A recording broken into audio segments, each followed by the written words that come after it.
Frontiers are an invention of men. Nature doesn't give a damn. Grand Illusion wasn't just a World War I prisoner of war drama.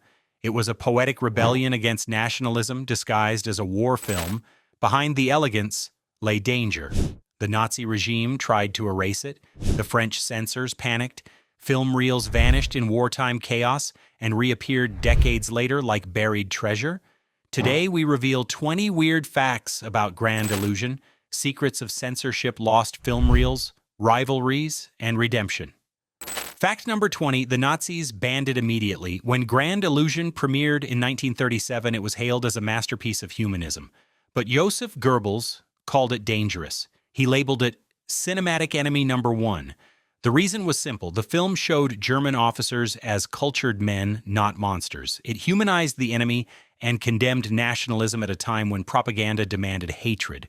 Nazi soldiers were ordered to destroy every copy they found. Prints were seized across Europe, yet Jean Renoir's message of brotherhood survived underground. Smuggled film reels crossed borders hidden in diplomatic pouches. Ironically, the film that warned of division became a unifying secret among film lovers, risking imprisonment just to see it.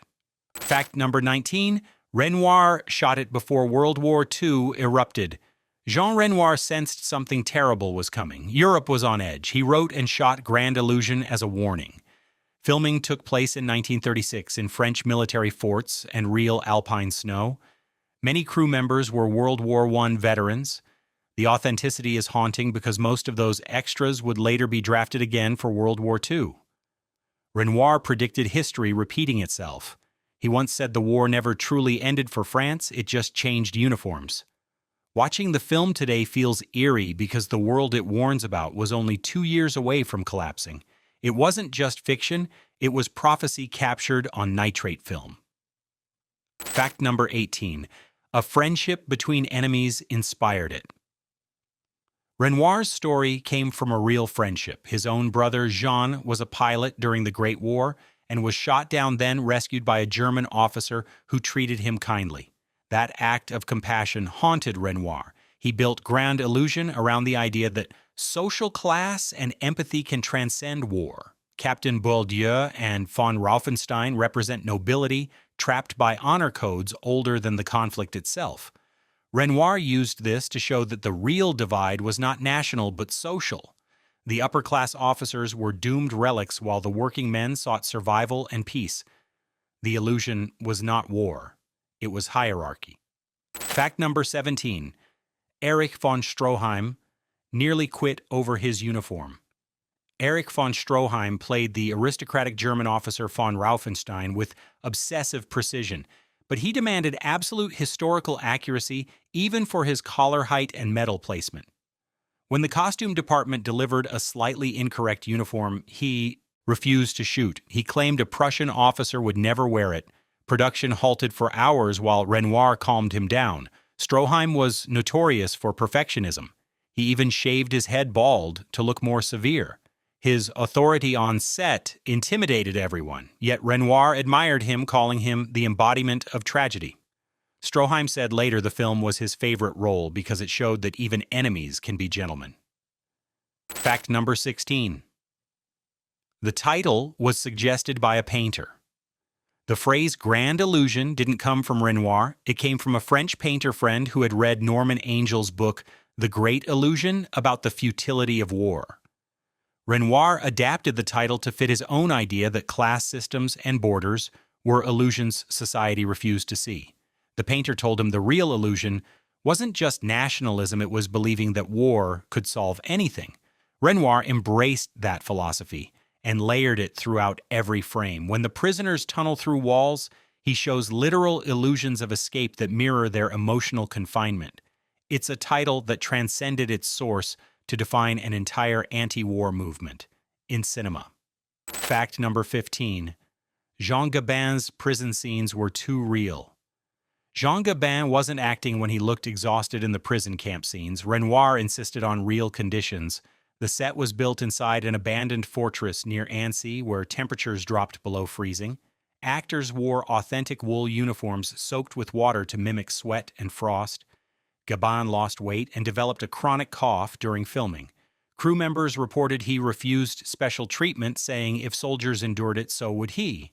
That realism bleeds through every frame. His portrayal of Lieutenant Marichal feels human, not heroic. Renoir later said the cold created the emotion he needed. Gabin never forgot it and often described the experience as one of his most physically painful performances. Fact number 14. A secret love story hid in the snow. Renoir added a forbidden love story between Marichal and Elsa, the German widow, played by Dita Parlo, but producers objected, fearing it would soften the war message. Renoir defied them. He filmed their scenes in real alpine snow near Chamonix using natural light. He said the snow represented purity against human madness. The studio nearly cut those scenes, but test audiences wept openly. That romance became the emotional core of the film's final act. What audiences didn't know is that Parlo and Gabin shared real affection off-screen. Crew members whispered that their chemistry wasn't acting. Renoir quietly protected them from tabloids to preserve the illusion of art over gossip. Fact number 13. The film was saved by a German officer. During World War II, all original negatives of Grand Illusion were thought destroyed, but one print survived inside the Reichsfilmarchiv in Berlin. A sympathetic German officer preserved it, believing it represented the last honest film about humanity before insanity took over. That officer's identity was never confirmed. Decades later, after the war, Allied archivists found the print mislabeled in a box marked "Enemy Propaganda." It was this single copy that allowed Renoir's masterpiece to be restored. The irony is haunting. A German soldier saved the most humanistic French anti-war film ever made, while bombs still fell around him. Without that act, the film would have vanished forever. Fact number 12. Renoir risked his life to retrieve the negatives. After the war, Renoir learned that the surviving negative might still exist somewhere in Germany. He joined efforts to track it down personally. In 1945, he crossed occupied zones with film archivists disguised as Red Cross workers. They found fragments of reels scattered between vaults. Renoir risked arrest, smuggling those reels back to France in diplomatic cases. He said saving the film mattered more than saving his name. The restored version we watch today comes from those very fragments pieced together over decades. It's miraculous that a film about escaping prison would itself need rescuing from the ashes of history. Not fiction, but fate. Fact number 11. Hitler's favorite director tried to steal it. One of the most bizarre twists involves Leni Riefenstahl, the famed Nazi filmmaker. She reportedly tried to seize Grand Illusion's negative for Hitler's private collection. She considered it a masterpiece of technical filmmaking, even though its message opposed everything the regime stood for. She used her influence to track surviving prints during the occupation, but never found the complete version. Historians believe she viewed it as an aesthetic rival. For a film that condemned war to fascinate its greatest propagandist was the ultimate irony. Renoir later said, "Art can never be controlled. It simply escapes through time like prisoners through tunnels." Fact number 10. Renoir nearly lost his lead to political pressure. Jean Gabin was not the studio's first choice for the role of Marichal. French right-wing politicians pressured producers to cast a more patriotic actor. They feared Gabin's left-leaning sympathies and his working-class background would make the film seem socialist. Renoir fought relentlessly for him. He told the studio he wanted a man who looked like he had actually fought a war, not a poster hero. The battle raged through casting meetings until Renoir threatened to quit. He said, "If Gabin goes, the film dies." That defiance saved the performance that would define French cinema. Ironically, after the film's release, Gabin became a symbol of the very patriotism his critics claimed he lacked. Not propaganda, but power through honesty. Fact number 9. The prison tunnel was real and nearly collapsed. To film the escape scenes, Renoir built a full-size tunnel under a real fortress courtyard. He wanted the claustrophobia of men crawling through soil and darkness, but the tunnel was unstable. During one take, the roof began to cave in. Crew rushed to pull actors out as dirt poured around them. Renoir kept the camera rolling, saying the fear was authentic. The footage that survived shows genuine panic turned into cinematic magic. No stunt doubles, no effects, just danger disguised as art. Renoir later admitted it was reckless, but he believed cinema must smell of sweat and fear. That tunnel remains one of the earliest practical set builds in war film history. Fact number 8. Orson Welles called it the greatest film ever made.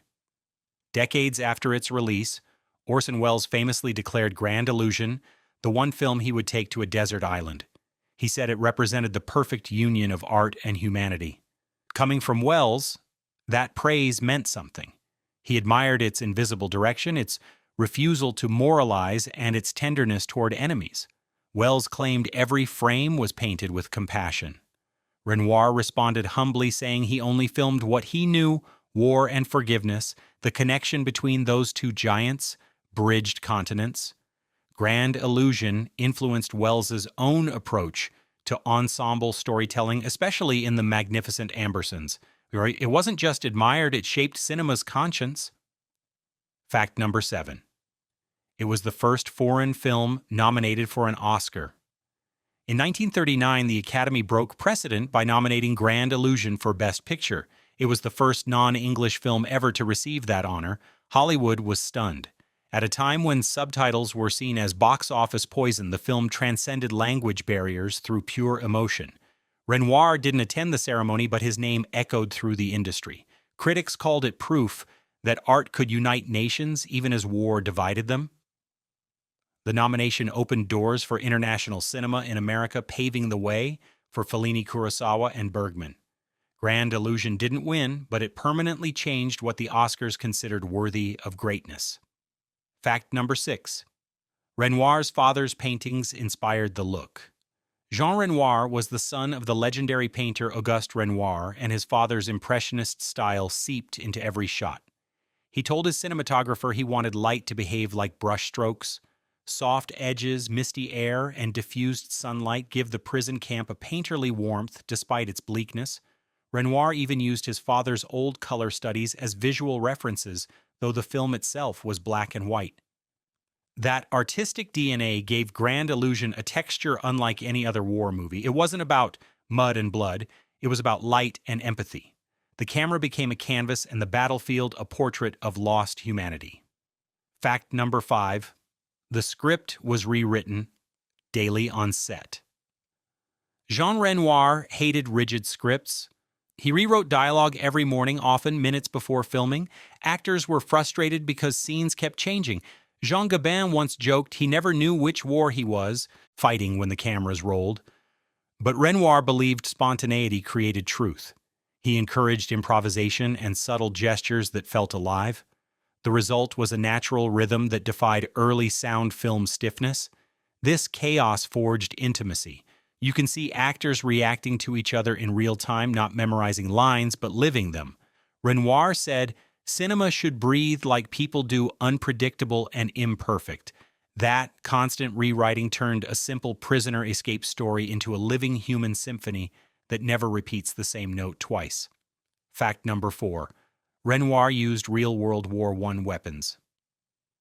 Most props were authentic military relics borrowed from museums and veterans. Renoir insisted even rifles and medals carry history. The production located original French Liebel rifles and German Mausers still bearing battle marks. Some still functioned. The weapons master reportedly refused to load blanks because the guns were too old and dangerous. Actors learned to handle them under supervision of real soldiers. This gave the film a documentary realism unmatched for its time. When audiences watched it in 1937, many veterans recognized their own uniforms and scars. Renoir transformed history into performance. He didn't recreate war. He reawakened its memory through steel and smoke. Fact number 3, the ending divided the crew. The final scene where Marischal and Rosenthal escape across the snowy border sparked fierce debate. Crew members begged Renoir to show them getting captured or dying, believing audiences wanted tragedy. Renoir refused.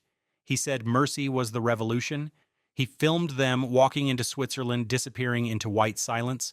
To him, that ambiguity was the point. He wanted hope to feel fragile, not certain. When the cast saw the final cut, several wept, saying it felt Too real to be fiction, Renoir told them life never ends with closure, only continuation. That ending would later inspire the tone of countless war dramas, from The Great Escape to Paths of Glory. Fact number 2. It was nearly lost again in the 1950s. After the war, a French distributor accidentally stored the negatives in a damp cellar. When archivists rediscovered them in the 1950s, the reels were covered in fungus. Restoration experts spent years stabilizing the nitrate before it self-combusted. Some scenes were damaged forever. Renoir helped oversee the salvage project himself. He said the film's near death mirrored its story's survival through decay. What audiences see today is partly reconstructed from multiple prints found in Moscow and New York. Each restoration adds new clarity, as if history keeps forgiving itself. Few films have survived such physical and moral resurrection. Grand Illusion became its own metaphor for endurance.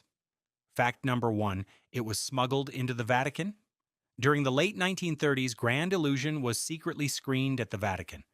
A French diplomat carried a copy to Pope Pius V, who requested to see it privately. The Church was curious about its humanist message. After watching it, the Pope reportedly said, "This film does more for peace than any sermon could." That blessing gave the movie protection from further bans in several Catholic countries. For a film banned by Nazis and praised by the Vatican, the contradiction was divine irony. It proved cinema could transcend ideology and faith. Art became the universal language of compassion. Bonus fact: the original negative was found in a U.S. Army vault. The greatest twist came decades later. In the 1990s, film historians discovered the original nitrate negative of Grand Illusion in a U.S. Army archive mislabeled as German propaganda. It had been taken from Berlin in 1945 and forgotten for 50 years. When restored, it revealed cleaner frames and lost dialogue long thought gone. Renoir had died years earlier, never knowing his masterpiece survived in perfect condition. The rediscovery stunned the film world. It wasn't just found, it was reborn. The illusion of loss became the reality of survival. Grand Illusion began as a warning and became a miracle. It endured wars, censorship, decay, and indifference, yet its message remains untouched, that walls fall not through violence, but through understanding. Renoir showed that art can outlast tyranny, and that humanity's greatest illusion is believing we are divided. If this story moved you, go ahead and like and subscribe, because cinema's history is full of secrets waiting to be unearthed. And remember, in Renoir's words, the real frontiers exist only in our minds.